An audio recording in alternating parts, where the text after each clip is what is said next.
силердин башыңарды оорутуп дагы бир өзүмдүн жеке оюмду дагы айткан ишкында. Эми менин мына жаз келип калды. Кыргызстан эгемендик алгандан бери баягы орустардын майрамдап эле майрамдарыбыз аябай эле көп да.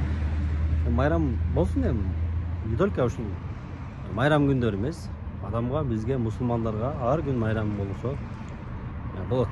Анан бирок ошол эле учурда мен өзүмө жакпаган нерсени айтып коеюн. Мисалы үчүн мына Норуз майрамды чок ажы, раматылык чок ажы ажекебиз жок болгондо шаан шөкөт кылып тойго айландырып берет элек да.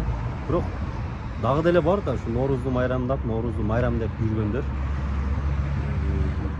Чок ажекебиз ачык эле айтканмын, отпрастардын майрамы, Тажикстандын президентинин сунушу менен кирип калган майрам. Эми сүмөлөк кылып, мындай жакшы баягы салттагыдай кылып койсо боло берет. Анан именно Норуз деп майрамдап, анан майрамдагандарга деле майрамдасын. Азыр бир нерсе десең баары эле баягындай болуп чыгат да. Ар ким өзү билет, тигиндей бигиндей деп. Мен жеке оюмду айтканга албетте укугум бар, ошого жеке оюмду айтып атам. Эми ал майрамда деле эмес. Просто убакыт ушунчалык нерсе чет мамлекеттерде деле өнүккөнгө чейин эми тарыхтарын көбүңүздөр эле угуп жүрсөңүздөр керек. Ошол эле Япония, ошол эле өнүккөн мамлекеттерде дем алышы жок күндөрдү иштеп, ошентип тутунуп бутуна турушкан мамлекеттер. Бизде орустардай эле өтө эле көп майрамдарыбыз бар, өтө эле көп мындай эс алуу күндөр бар. Норуз күндөрү, мисалга алсак, банктарды, мындай элге керектүү мекемелерге дагы красный кылып койгондо мен ушуну жокко чыгарып койсо колдойт элем.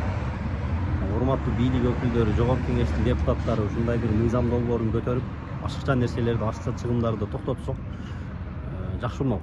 Норузда азыр мына жаз келди. Эртең майда дагы ушундай болот да. Биз азыр дыйкандарга биз мындай дыйканчылык боюнча, айыл чарба боюнча алдыда жүрө турган мамлекеттердин катарында жүрөбүз да. Жерлерибиз бар, суубуз бар, бардык нерсебиз бар. Айыл чарбаны өнүктүрүп, гүлдөтүүгө мүмкүнчүлүк шарттарыбыз толуп турган мамлекетбиз. Ошондуктан мына Норуз майрамы болобу, май айындагы дагы постоянно жыл сайын баягы дыйкандарга акча керек убакта, каражат керек убакта, ошолор бир нерсени эгип алайын, тигип алайын деген убактарда банктарда выходнойда катарынан өзү дагычы, майлардачы. Ошол нерсени бийлик башындагыларга мындай сунуш катары, майдагы праздниктерди, Норуз дегендерди майрам катары хорошо кала берсин, бирок мындай выходной бербей эле койсо деген сунушту киргизет элем. Сиздер кандай достор? Эгерде колдой турган болсоңуздар, лайктан басып, комментарий жазып, бөлүшүп коюңуздар. Ошол биздин чоңдорго жетсин. Айыл чарбабызды гүлдөтөлү, дыйкандарыбызды колдойлу. Дыйкандар жерлерин айдап, буудайын себип, үрөөнүн себип, ушундай жетишип калайын деп, күн жылыгыча, күн ысып кеткиче деп жетишип калайын деген кездерде бизде кашайып выходной деп туруп 1-май, 9-май ушундай кылып эле баягындай кылып койгондо красный кылып киргизип таштаганда керектүү убактачы. Пожалуйста, башка күндөргө берип кое берсин, жылдырып берсин, если дем алабыз, биз чарчап атабыз дей турган болсочу. Эми жеке сунуш ошол. Айыл чарбаны гүлдөтүп, өнүктүрүп, дыйкандарга кичине колдоо көрсөтүүбүз керек да.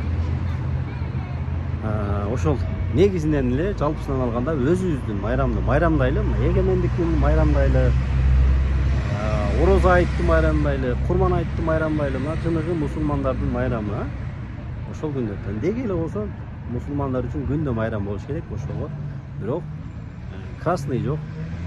Жем алганда жем алып, суббота, воскресенье эс алып эле атат адамдар. Без выходной иштеп алып, мындай жанын кыйнап аткан эч ким жок Кыргызстанда. Мен жеке оюмча. Ошол достор. Ошол менин жеке оюм, жеке пикирим. Мен оюмча ошол Норузду жана ошондой эле май айындагы майрамдарды красныйдан алып салса да жакшы болмок эле деп ойлойм.